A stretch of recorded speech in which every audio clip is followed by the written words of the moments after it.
I completed course careers last year in September, and now it is May of 2025.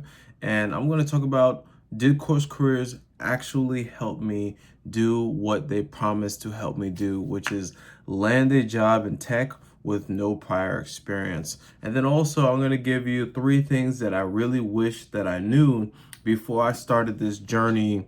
I probably would have made a lot more progress than I did right now. So starting out for course careers, I took the IT course. It took me about 1 month to complete. We did 7 labs. I built a portfolio on a GitHub. I recorded myself explaining what I did on the portfolio. In the portfolio, we did cloud computing, we did network basics, we talked about hardware. I didn't do any projects with hardware because obviously I did the course while at home, and I revamped my LinkedIn, and I was also able to get a certificate. And then I finished within a month. I was working full time. I was an Uber driver, so I would literally just drive, and then when I had time, I would pull over to some random Starbucks or coffee shop and then study there on my laptop, or maybe I'd be studying at home. And then I was able to finish it within a month. It was actually really great. What's also cool about the IT course is the instructor, Josh Madakor. He has this internship program that's like baked into the course, that's like totally free. And when you like finish the course, you can start helping other students finish their projects. And once you like help a certain amount of people, he gives you the opportunity to like put his company on your resume as an internship like that you're doing. And that's exactly what I did. And if I didn't do that, I literally would have nothing on my resume other than driving Uber and like some sales experience. So I completed the course in a month. I did that internship program and made sure I put it on my resume. And then I started applying. From like October to November, I applied to over 600 jobs following the technique that was taught to me in the course careers course. And it sucked. It was really bad. I got tons of rejection letters, and I got 3 interviews. Luckily, the 3rd interview, I was able to get that job. That 3rd interview was 3 rounds.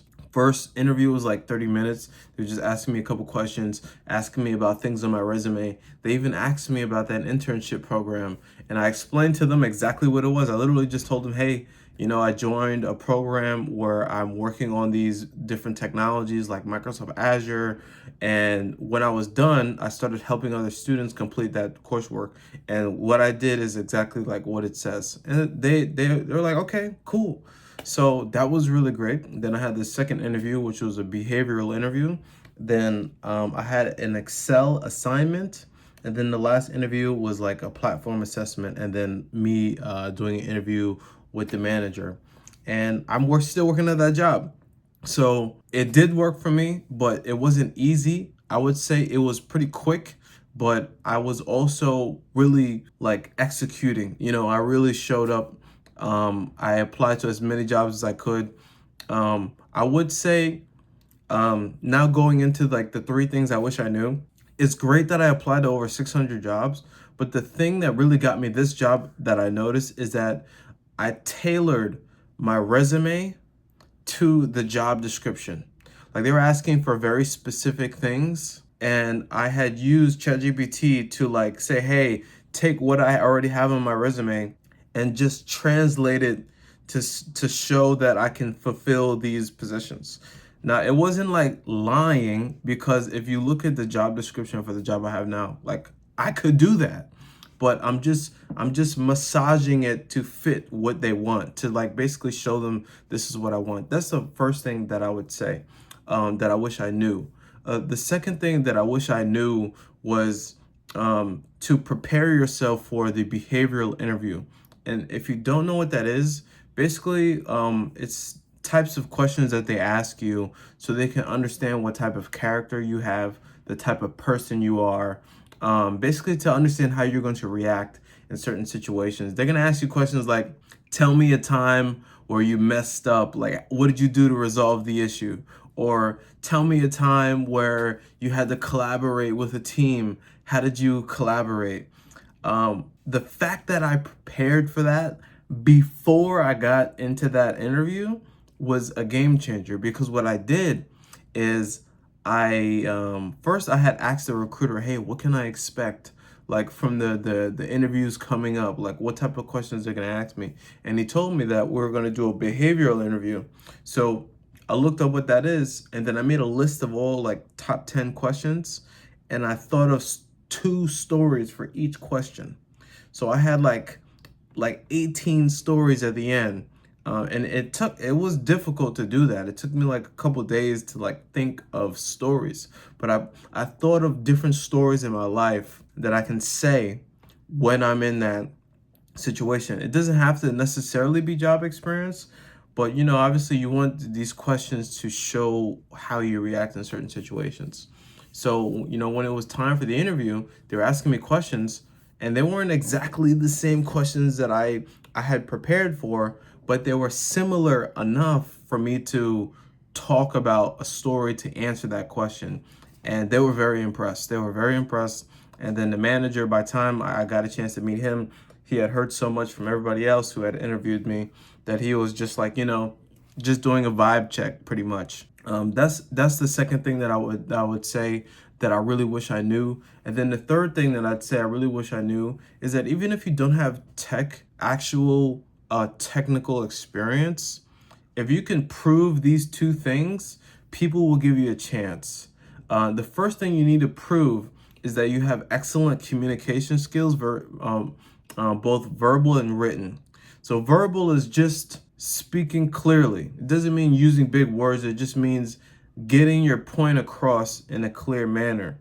That's like, if I were to explain something to you that's a problem, you have to be able to also give the context along with that problem. So I'll give you an example.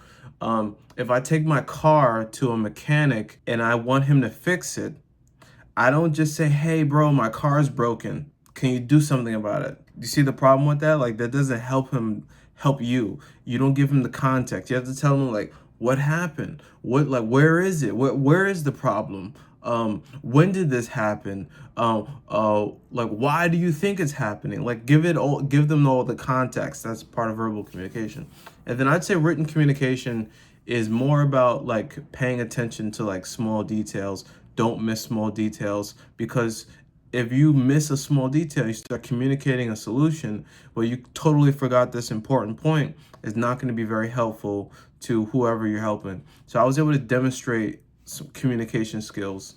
And then I think I already mentioned, which is I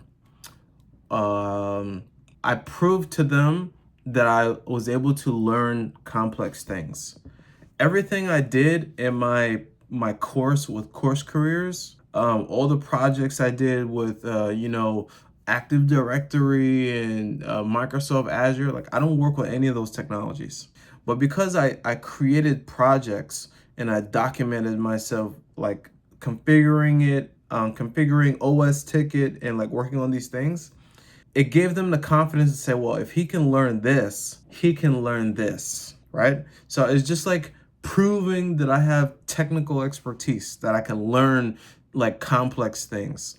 And that is really the secret. At the end of the day, it's all about trust. Do they trust you to do the job? And building a portfolio that demonstrates that is like a really big part of it. If you want to take the course that I took, it's going to be linked down below. I think this is an honest review. It's not easy. It was quick. I'm not going to lie. I finished the course in a month, and within 3 months of finishing, I was able to land a job. Especially in this market with no degree, no experience. That's honestly unheard of. If you don't believe anything I'm saying, just look me up. I'm on LinkedIn. Looked up my LinkedIn is Evan Yearwood. You can also check out my portfolio. Just go to GitHub and also look up my name. But yeah, if you're interested in that course, take the free course down below, and let me know what you think. I think at the end of the day, if you can't afford a boot camp that's $10,000, $20,000, this is a better alternative, at least for me. Like, I have a coworker who's T3. He took a boot camp for coding, and it cost him $20,000. Hey, like, he was able to do it. Like, he could afford that. I can't afford that. The only thing I can afford was this course, which was about $450, because I use a discount code. But I tried the free course first, like the free version of it first, and like, I would say just test your waters and see, look around, and really compare like your options. But that's literally what I did, and I hope you found this very helpful. My name is Evan, and I'll catch you in the next video. Peace out.